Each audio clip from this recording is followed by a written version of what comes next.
Hello and welcome to my easy to understand guide to killing Eve and representation.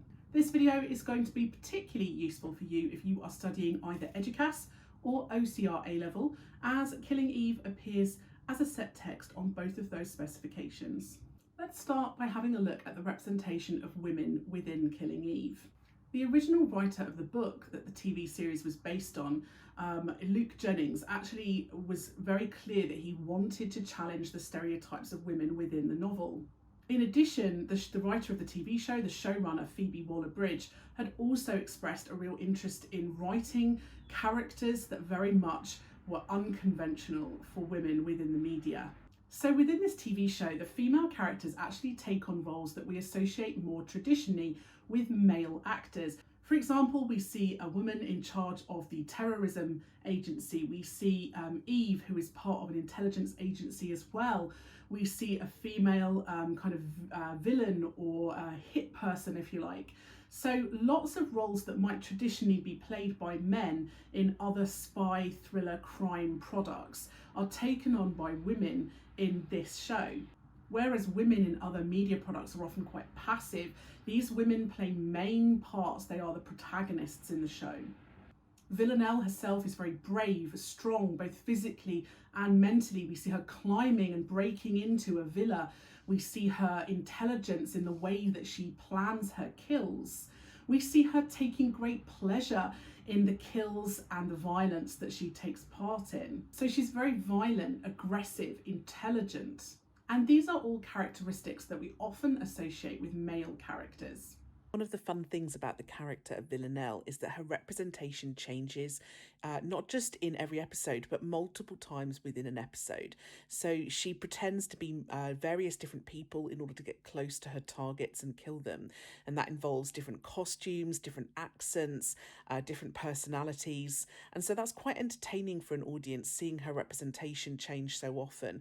And it just goes to show that she is a very kind of flexible and manipulative character, able to kind of shape shift into whatever she wants to become. Eve is also shown being super intelligent. She's the first person to consider that the killer may be female.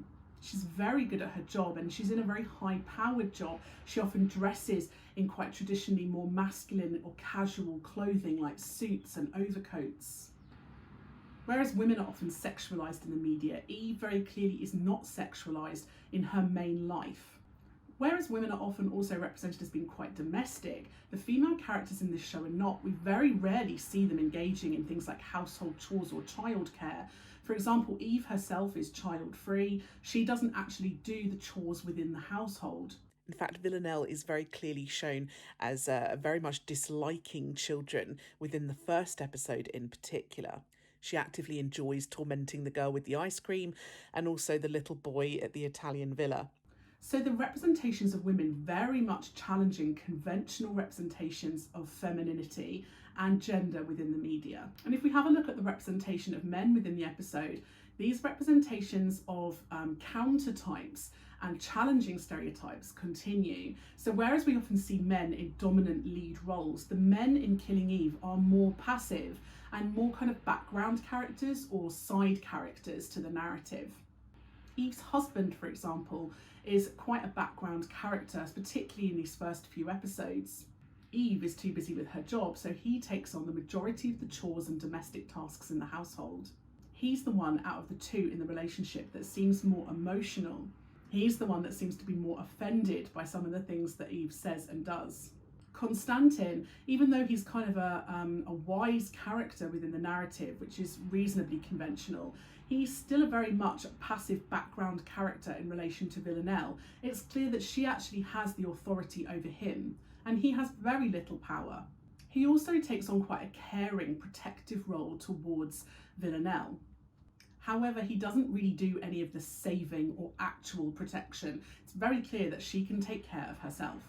Bill is Eve's boss at work, and it's very clear that even though he's her boss, he's not that bossy. He doesn't really have a lot of authority over her, and he even admits this in some of his dialogue. He's quite calm. He's also shown as quite domestic. At one point, he brings his child to the office, so we see him in a more paternal role. Frank is also one of the men in the office as well, and again he seems to have very little authority, especially when Carolyn Martins is in the scene. So the male characters tend to be more supportive characters within the narrative.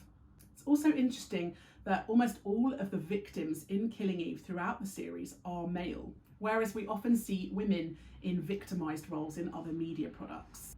So the show itself could be seen to be quite feminist. One of the executive producers at BBC America, Sarah Barnett, actually is quoted in an interview as saying that they really wanted to move away from the assumption that men have to be at the centre of everything. So it was a very deliberate choice for them to make a show where women were more in control and more powerful.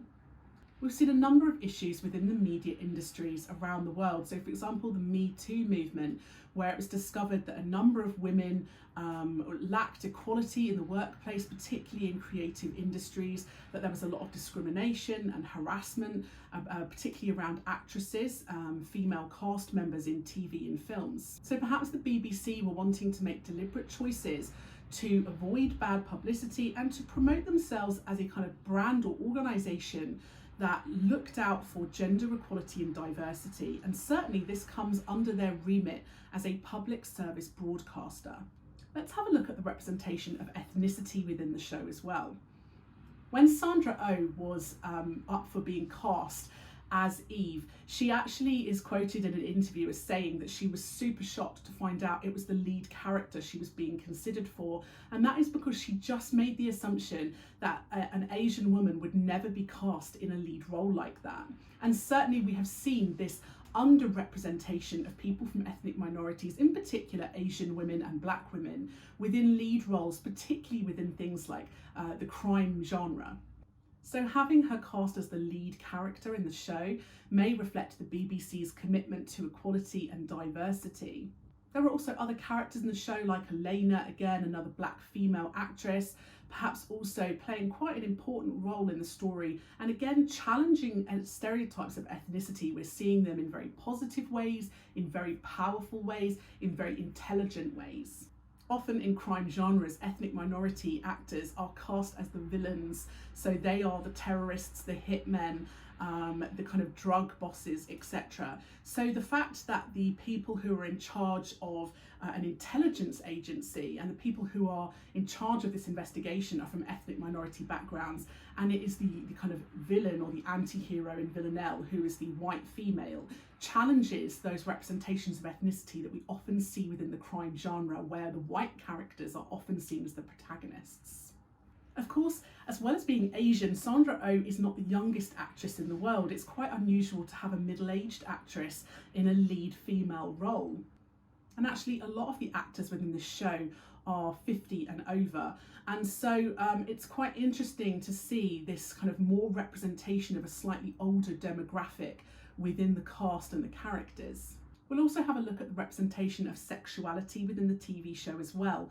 The TV series starts off with a reasonably heteronormative representation of relationships with Eve and Nico as a cis female-male couple. However, as the show progresses, it's very clear that Eve and Villanelle have chemistry, and actually their relationship progresses from one of kind of spy and villain to one of sexual relationships. And so representing LGBTQ relationships in a way that often they're not represented in the media at all. This representation, this inclusivity was actually really popular with a lot of audiences, particularly LGBTQ audiences, who felt finally seen and represented on screen. However, not all audiences enjoy these representations. Some audiences felt that the programme was too woke, because they had ethnic minority actresses, because they had a gay relationship in there, etc. They felt that it challenged too many conventional representations for them to enjoy it. So that was my easy to understand guide to representation within Killing Eve, in particularly focusing on Series 1, Episode 1. Don't forget to check out my channel for other videos that might be relevant for you. And if you've got any questions or comments, leave a little comment below and I'll see what I can do.